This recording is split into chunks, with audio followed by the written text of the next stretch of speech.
Republicans have adopted a bold new strategy to combat their plummeting approval rating. Donald Trump has realized that every decision that he makes is disastrous and is hated not just by Democrats and independents, but Republicans as well. So he's implementing this new brilliant strategy. He's running away. Yes, Donald Trump is too afraid to face his own voters, his own constituents, and the press as well. So he is just hiding away, and he thinks that's going to make the problem better, but it's not. Because Democrats are filling the void he is leaving behind and taking the fight to the streets. And that is where we are seeing just so many beautiful boos on Donald Trump that we are going to get into. But before we do, if I could quickly ask you to leave a like on this video, and if you haven't already and you enjoy our channel, to hit that subscribe button. It goes a long way, and it really does mean a lot to me. Now, before we can hear some boos just rain down on Donald Trump, I want to see where he decided to hide away this weekend with his first lady.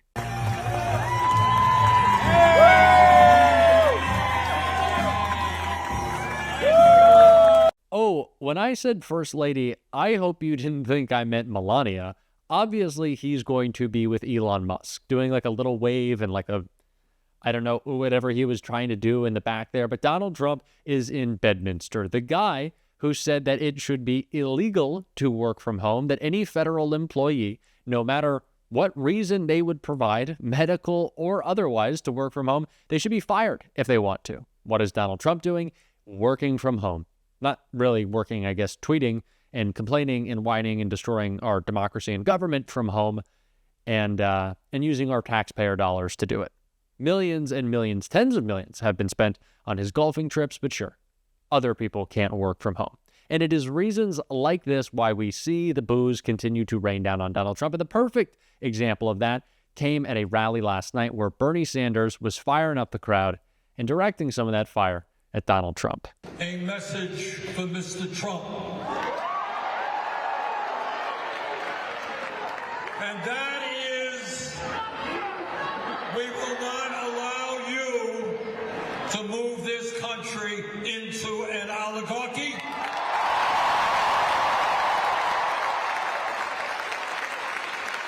We're not going to allow you and your friend Mr. Musk and the other billionaires to wreak havoc on the working families of this country.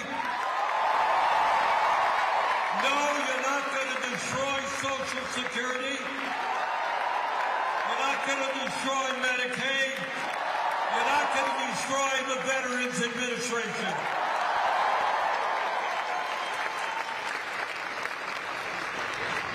And I'll tell you what else you're not going to do. We're not going to let you undermine the democracy that men and women in this country have fought and died for.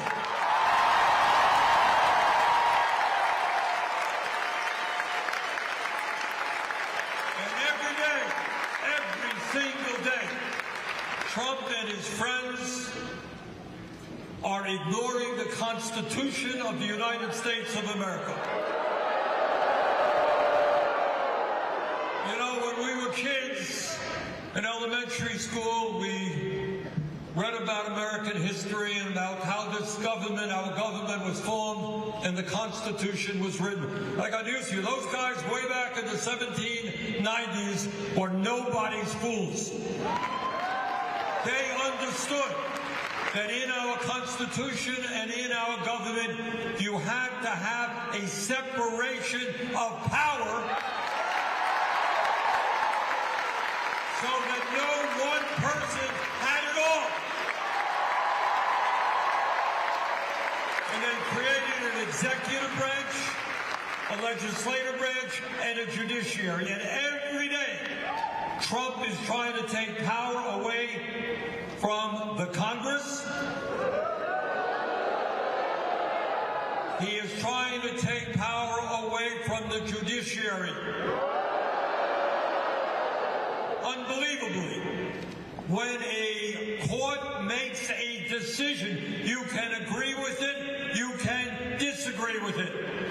Most of us thought that Citizens United decision was a horrible decision.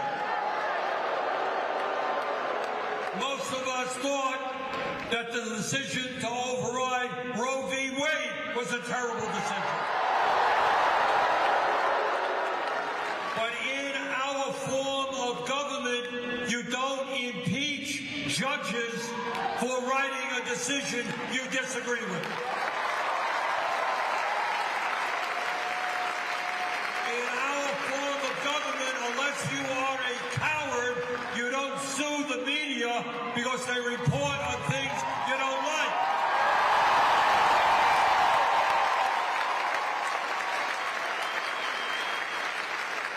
You don't sue the Des Moines Register because they did a poll whose results you don't like.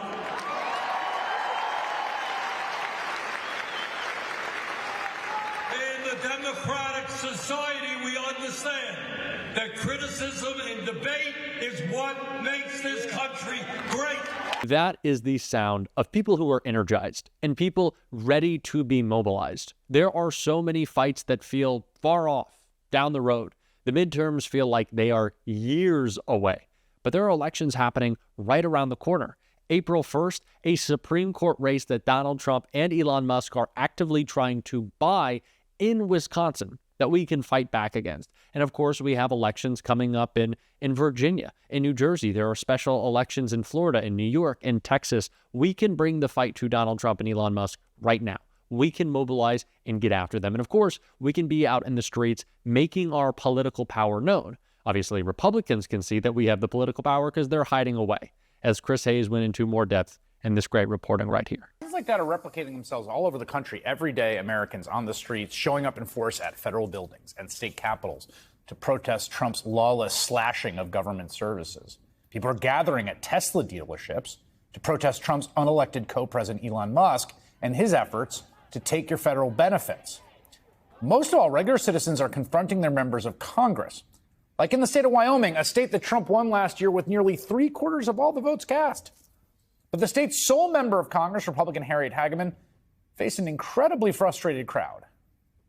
This person would like to know how I am going to help protect the rights of trans and non-binary people.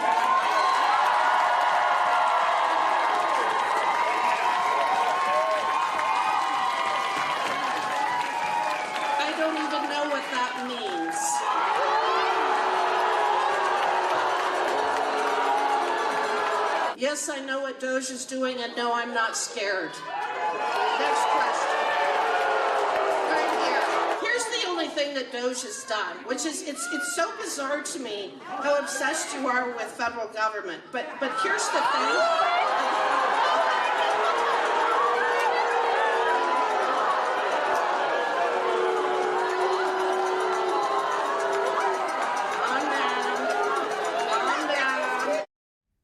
She is the sole congresswoman from the state who represents them in the federal government. So that's a little bit of a weird thing to say, particularly standing in the town, of course, where Matthew Shepard was murdered for being gay, vis-a-vis that first question.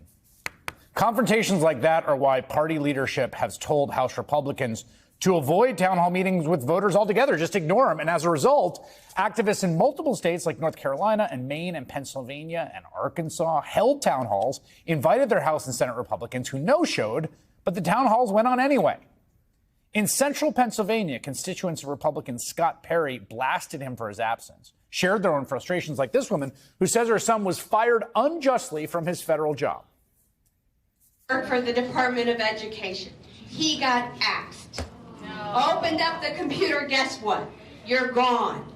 Let me tell you what he did for the Department of Education. He reviewed contracts. He saved everybody in here thousands of tax dollars, and his evaluation was the top. Then I turn on the TV the next day, and there is Trump saying they were scum, no good people, what they got rid of. I am furious. Furious. Where is Scott Perry? Where's Scott Perry? Where's Scott Perry? Where's Scott Perry? Where's Scott Perry? Where's Scott Perry? Where's Scott Perry? Where's Scott Perry? As Republicans are avoiding their own voters at all costs, it looks like Democrats might actually be capitalizing on the vacuum left for them. We've got, of course, Sanders and AOC attracting thousands across the country. Then there's Minnesota Governor Tim Walz going on his own speaking and listening tour. To be with our grandkids, we'd like to do this. We know this on the iPhone. They've got that little stock app. I added Tesla to it to give me a little boost during the day. 225 and dropping. So,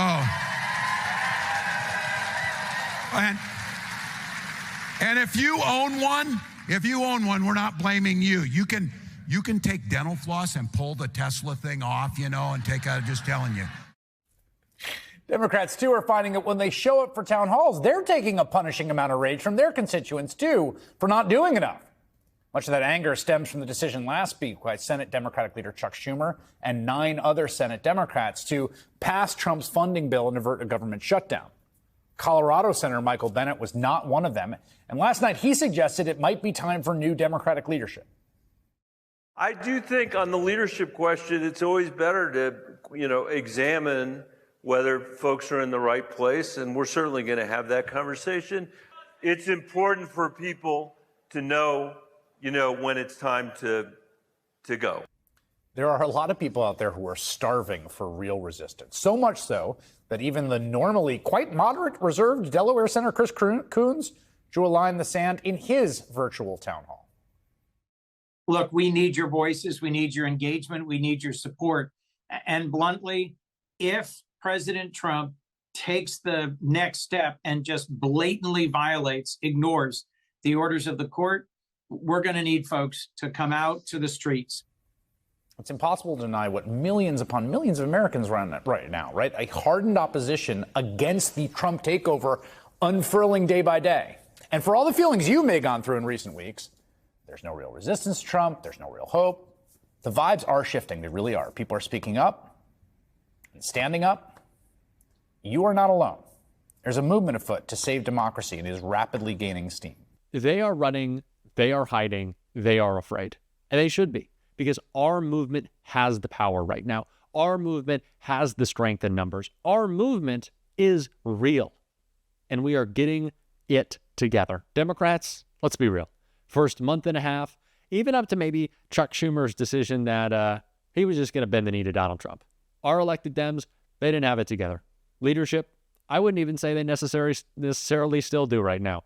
But there are Democrats who are taking matters into their own hands and saying if the leaders, quote unquote, of our party aren't going to do their jobs, I will. Chris Murphy, Jasmine Crockett, obviously AOC, obviously Bernie Sanders. We see Ro Khanna tomorrow out in red districts doing town halls. This is what we need. More leadership from Democrats. And we're going to be covering it on this show every single day. And if you want to support that, as always, you can hit that subscribe button, leave a like on this video, and if you stuck around to the end, drop a blue heart in the comments. And until next time, I'll see you soon.